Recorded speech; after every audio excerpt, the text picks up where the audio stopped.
आज हिरण्यकश्यप की बहन जब भैया के पास आती है तो भैया को व्याकुल देखा। बोलिए भैया क्या बात है, तुम बड़े उदास हो, बड़े परेशान लग रहे हो, क्या बात है? तो हिरण्यकश्यप ने बताया ये तुम्हारा भतीजा प्रहलाद ये मेरे दुश्मन का नाम लेता है और मेरे सामने मेरे दुश्मन की बड़ाई करता है, उनकी नाम की पूजा करता है। मैं इसे मारने के लिए कई उपाय किए हैं लेकिन इसका कुछ बाल की बांका नहीं होता है। मैंने इसको मरवाने के लिए पहाड़ से नीचे फिटवाया लेकिन इसका भी बाल विवाह का नहीं हुआ है।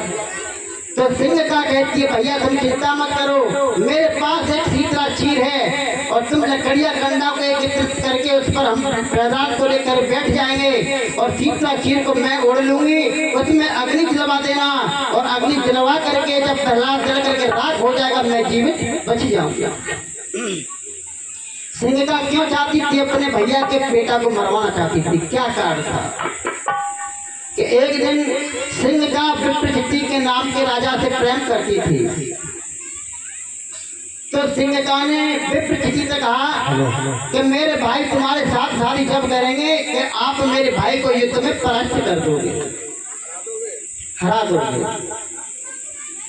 तो विप्रचिति सिंह का से कहता है तुम्हारे भाई की शर्त हमें मंजूर है लेकिन हम शादी तुम्हारे साथ ही करेंगे।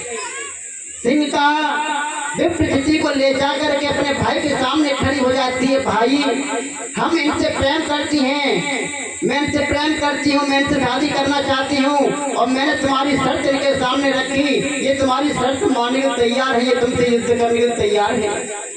तो हिरण्यकश्यप और विप्रचिति में युद्ध होने लगा।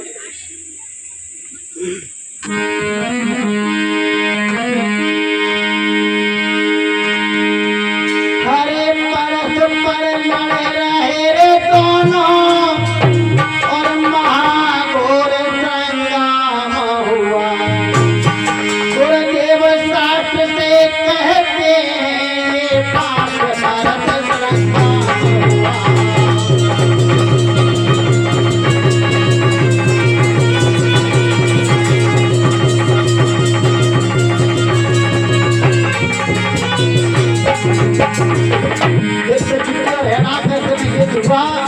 एक दिन नहीं, 2 दिन नहीं, महीना नहीं, 1 साल नहीं, 5 वर्ष तक युद्ध चलता रहा। अरे परस्पर लड़े रहे रे दोनों और महाघोर संग्राम हुआ। गुरुदेव शास्त्र से कहते हैं पांच भारत संग्राम हुआ।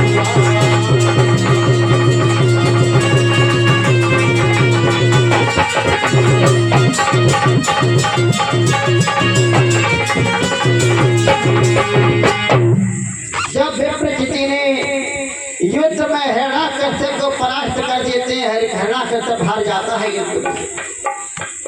तो हिरण्यकश्यप विप्रचिति और सिंहिका की शादी करा देते हैं।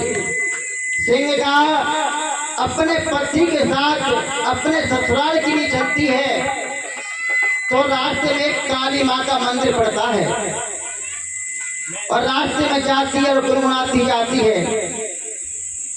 कैसे? हरे गाँव दूर दिन छोड़ो रे मैया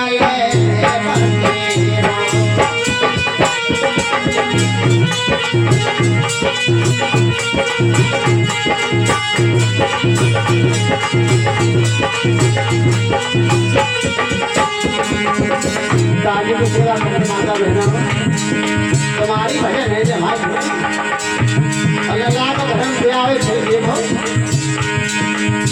सबकी धरती चट गई आपकी और भजन में कीर्तन में शादी कंजूसी कर रहे हो। किसी ने कहा है कि चाय में प्याली का, भोजन में थाली का और कीर्तन में ताली का बड़ा महत्व है। तो बड़ा महत्व है।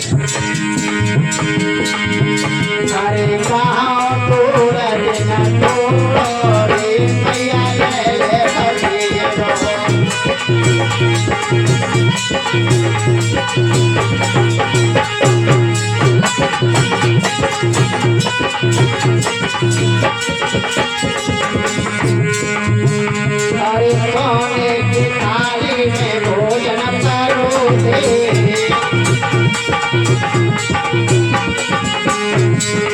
सोने की थाली में भोजन परोसे, अब संगई जीवन मन मेरो रे मैया ये बतेरो।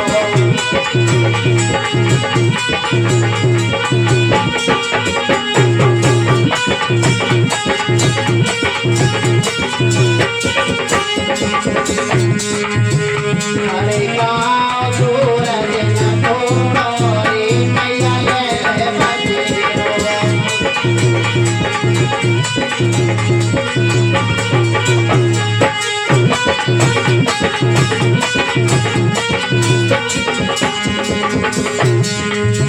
हरे सोने को लोटा गंगा जल पानी, हरे सोने को लोटा गंगा जल पानी, अब संगई जीवन मन मेरो रे मैया ये बतेरो।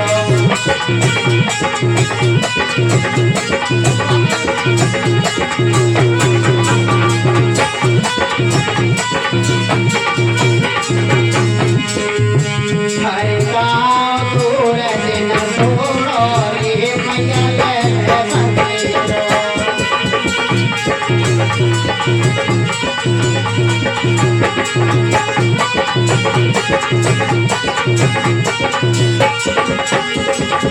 बोलिए गोविंद भगवान की। आते उसी जगह पर जहाँ प्रसंग चल रहा था। एक पति महाराज प्रसंग कहाँ चल रहा था बता, हम तो भूल ही गए।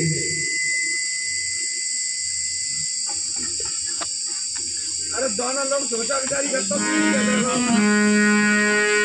सिंहगा अपने पति के साथ ससुराल जाती है तो रास्ते में गुनगुनाती आ रही थी। भजनी कह रहे थे, उन्हीं का भजन चल रहा था। और माँ काली के मंदिर में पहुंच जाती है।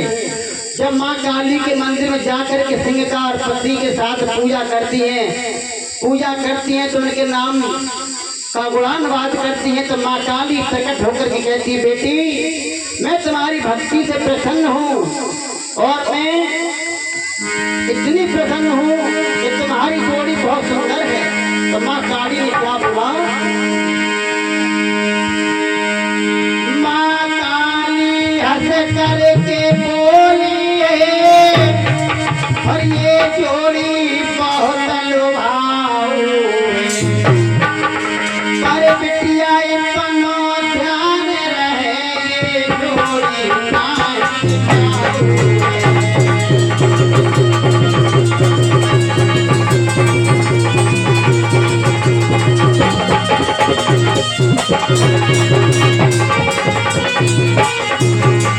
माँ काली ने कहा, बेटी ये तुम्हारी जोड़ी बहुत सुंदर है लेकिन ज्यादा दिन तक नहीं चलेगी।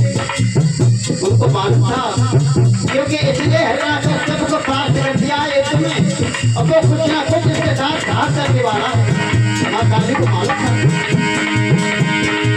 शीतला चीर में देती हूँ जिस दिन सर से हट जाएगा, जान रहेगा इतना पति मर जाएगा।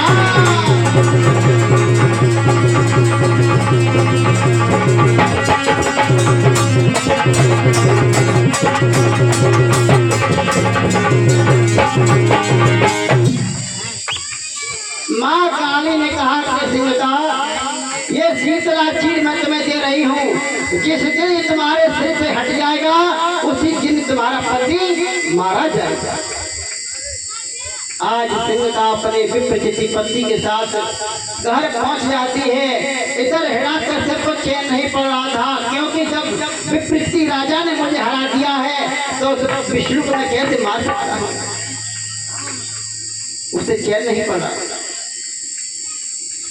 तो आधी रात में हिरण्याकश्यप तलवार लेकर के चला विप्रचिति को मारने के लिए। उधर सिंहगा अपने पति के साथ लेटी हुई थी। हवा का झोंका आया और हवा के झोंका से वो शीतला चीर उस सिंह सिंहका के सिर से जमीन पर गिर जाता है। हिरण्याकश्यप तलवार लेकर के वहां पर जाता है तो देखा कि मेरे बहन का पति लेटा हुआ है, तो उसे तलवार को जैसे उसके सर पे मारा तो सर धड़ से अलग हो जाता है, उसका पति खत्म हो जाता है।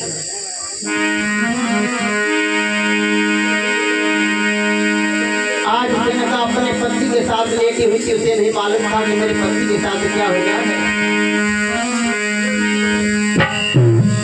का नाम है? हाँ? बोले चला खुले दिन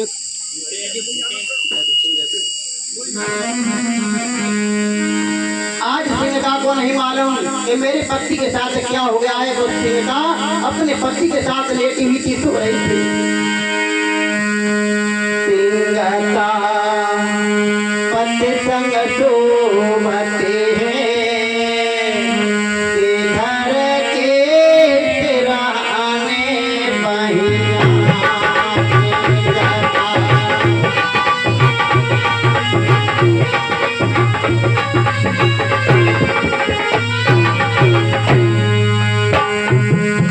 उसे नहीं मालूम था कि उसके साथ क्या हो गया। सिंहका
पति संग सोवते हैं, इधर के सिरहाने बहिया।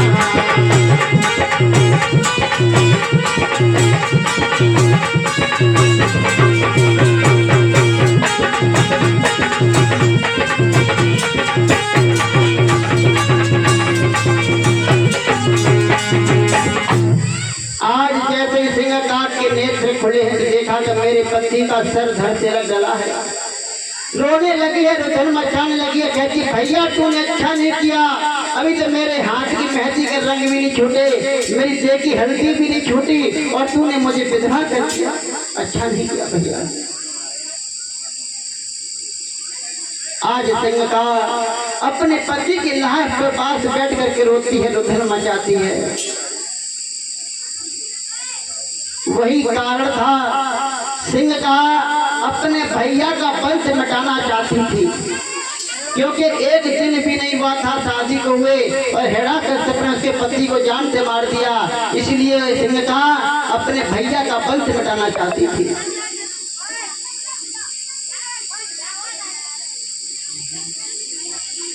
सिंहका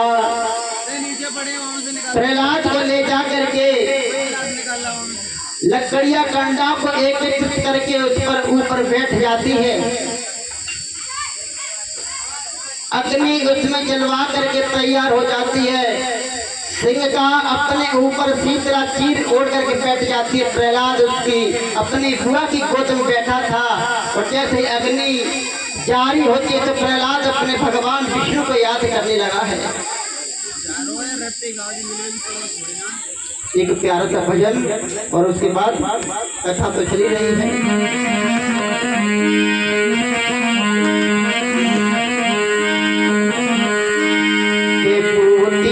सतगुर पे पिसवाए लूंगी, मेरे हो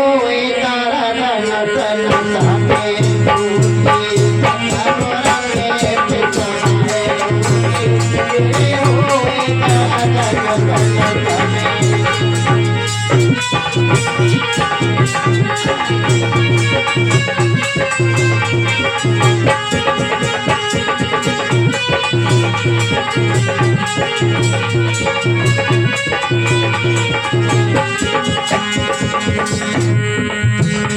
नहीं आ रहा है, लेकिन तालियां ऐसे माल माल पड़ रही है जैसे कि कमजोरी आएगी। तालियां बजा रहे बुलवाने पे हैं? बुलवाने पे तालियां बजाओ, खाना में गाओ, जोर से गाओ।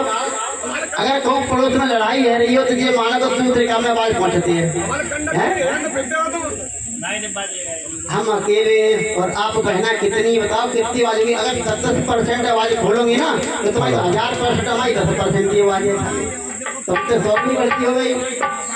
तो कबाओ के बूटी सतगुर पे पिसवा है लूंगी मेरे होए करत नस नस में। नहरिया में कंडा चोरी है मेरे। आवाज नहीं आ रही माता बहना, हैं? कितना बढ़िया सुंदर भजन है, सादा सिंपल है। हमारे इनकी दोनों निकल रही मालूम है। तेज निकालो, हमारे चावल निकल रही क्या निकल रही? है। मटा के आलू खाए जाएंगे लोग। मट्ठा के आलू खाए था तू, और हम तो दही पी के आए तो हमारी बाजू नहीं कर रही हाँ, देख दो। है। राय तो उसमें 3 गिलास राय पिए के बूटी सतगुर पे पिसवा है लूंगी मेरे होए दर्द नस नस में। जय हो। थोड़ी आवाज और बढ़ाओ, देखो तेज। और बढ़ा दो, वॉल्यूम और बढ़ाओ, तेज करो, तेज करो।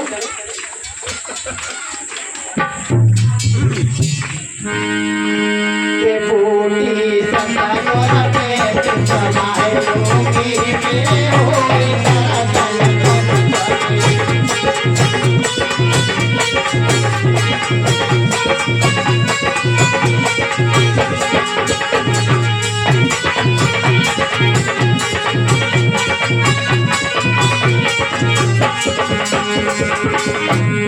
चार महीना आए घर में नगे,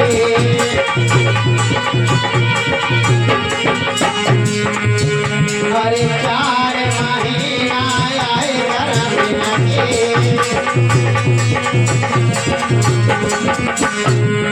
जंगिया सतगुर पे बसवा है लूंगी मेरे होए करत नस नस में।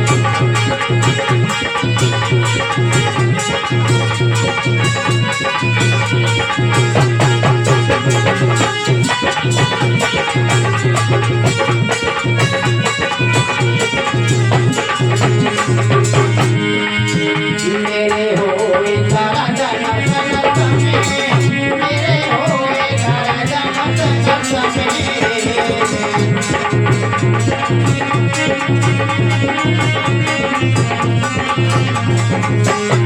के बूटी सतगुर पे पिसवा है लूंगी मेरे होए करत नस नस में।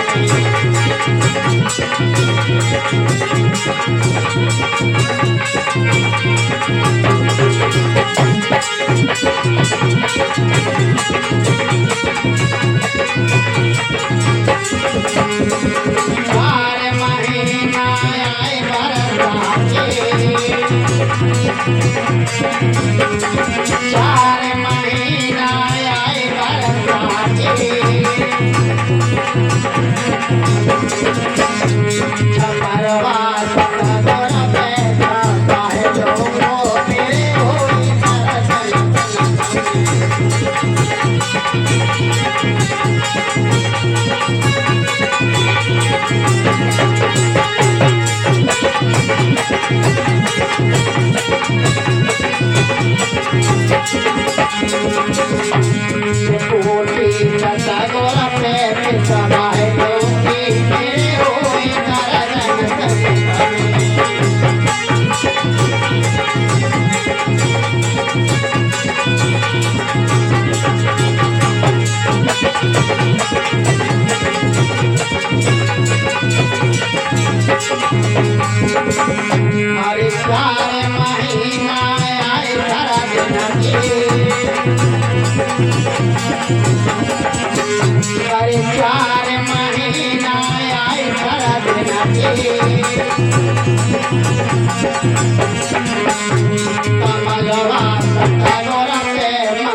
बोलिए गोविंद भगवान की।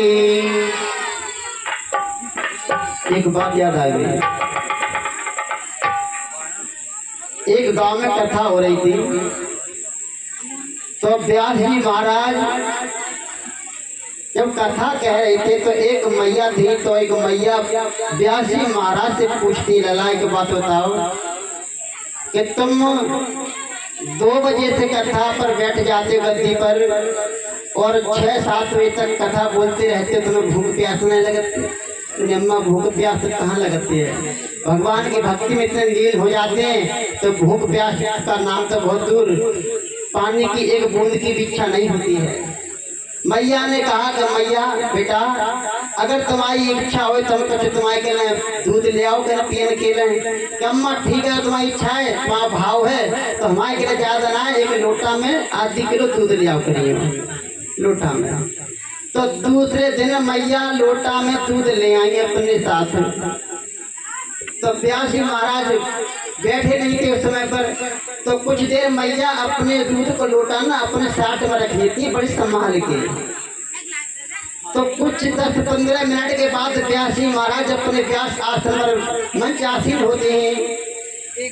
वंदना प्रार्थना करने के बाद तो एक भजन कहलवाते हैं भक्तगणों से कि सभी तालियों की सेवा करते हुए प्यार से भजन बोलेंगे। तो सभी लोग तालियों की सेवा करते भजन बोले, तो बताते हैं क्या होता है। लेकिन मैया का जो दूध का लोटा था वो मैया के बगल में रखा था, लेकिन उसमें एक छोटा सा बालक था, उसका नाम नारायण था। उस कथा में जो छोटा बालक घूम रहा था, मान लो इतना बड़ो जो बाल्टी पकड़े खड़ो है, इतना बड़ो रहे, लेकिन जाकी निगाह दूध के लोटा पर गई। शास्त्री जी महाराज भजन कहलवा रहे थे, कहते कि श्रीमन नारायण नारायण नारायण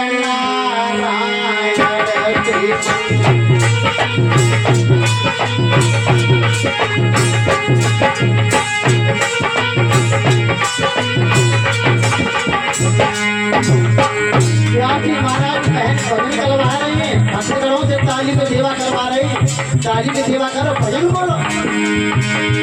श्रीमन नारायण नारायण नारायण श्रीमन नारायण नारायण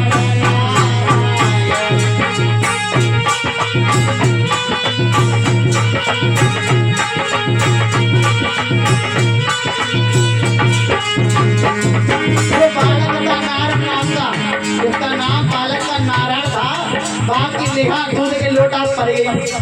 तो वो चाप और लोटा अम्मा को उठाई ले, वो दूध का लोटा उठाई ले। अम्मा की निगाह देखी के लोटा गायब। अम्मा की निगाह जब लोटा पर गई तो लोटा गायब। तो अम्मा नारायण जो नाम का भजन करवा रहे थे व्यास जी महाराज, लेकिन मैया क्या बोली है, मेरा लोटा ले गए नारायण, मेरा लोटा ले गए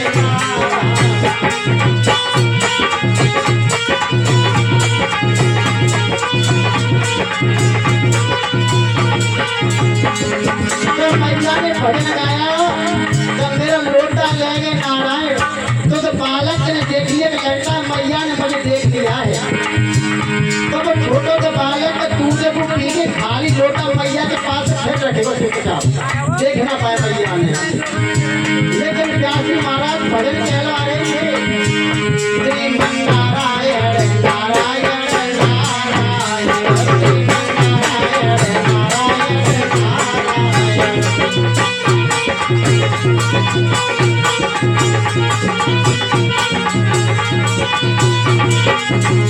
जैसे मैया ने देखा मेरा लोटा पास आ गया है, लेकिन उसमें दूध नहीं है,